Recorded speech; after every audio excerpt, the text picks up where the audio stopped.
2 வாங்கினா 1 ஃப்ரீ. என்ன மேடம் சொல்றீங்க? புடவை வாங்கிக்கோங்க, ஒரு புடவை ஃப்ரீ. எவ்வளவு ரேட்டுங்க? சாரியோட ரேட் 100 ரூபாங்க சார். வெறும் 100 ரூபாய். வெறும் 100 ரூபாய். 1000 ரூபாய் போட்டு 10 சேலை எடுத்தாங்க, 5 சேலை ஃப்ரீ. 5 சேலை ஃப்ரீ. அவ்வளவுதான். அதேதாங்க 1000 ரூபாய் முதல்ல ஆமா நம்ம சத்யா டெக்ஸ்டைல்ஸ்ல இருந்து ஆரம்பிக்குது. 1000 ரூபாய் போட்டா 5 சேலை ஃப்ரீ. நாங்களே உங்களுக்கு கொடுத்துருவோம். 10க்கு 5. 10க்கு 5. 20க்கு 10. 20க்கு 10. 30க்கு 5. 50க்கு 25. 100க்கு 50. 200க்கு 100. 1000க்கு 500.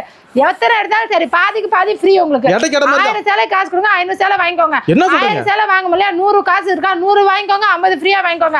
அதுக்கும் காசு இல்லையா 1000 ரூபாய் காசு இருக்கா 10 சேலை வாங்கிக்கோங்க, 5 சேலை ஃப்ரீயா வாங்கிக்கோங்க. சத்யா டெக்ஸ்டைல்ஸ் மட்டுமேங்க. சத்யா டெக்ஸ்டைல்ஸ்ல மட்டும் தாங்க ஆடி ஆஃபர்னா உண்மையான ஆஃபர்ஸ். மக்களுக்கு என்ன கொடுக்கணும் தடவை பாக்குறதா நம்ம கடைக்கு வந்துட்டே இருக்கவங்களுக்கு தெரியும். மக்கள் எல்லாத்துக்கும் போய் சேரணுங்கிறதுக்காக தான் இந்த ஆஃபர்ஸ் கொடுத்துருக்கோம். எல்லாருமே யூஸ் பண்ணிக்கோங்க. அவைலபிள் தாங்க. கொடுத்துருக்க நம்பர் கான்டாக்ட் பண்ணிக்கோங்க. காலைல 10 மணில இருந்து சாயங்காலம் 6 மணி வரைக்கும் ஆர்டர் பண்ணலாம். கடைகளுக்கு வந்து வாங்கினாலும் வாங்கிக்கலாம். காலை 9 மணில இருந்து நைட் 9 மணி வரைக்கும் கடை இருக்கும். கடை ஈரோடு மணிக்கூண்டு பஸ் ஸ்டாப்ல இருக்கு. ஓகே, நன்றி மேடம். தேங்க்யூ.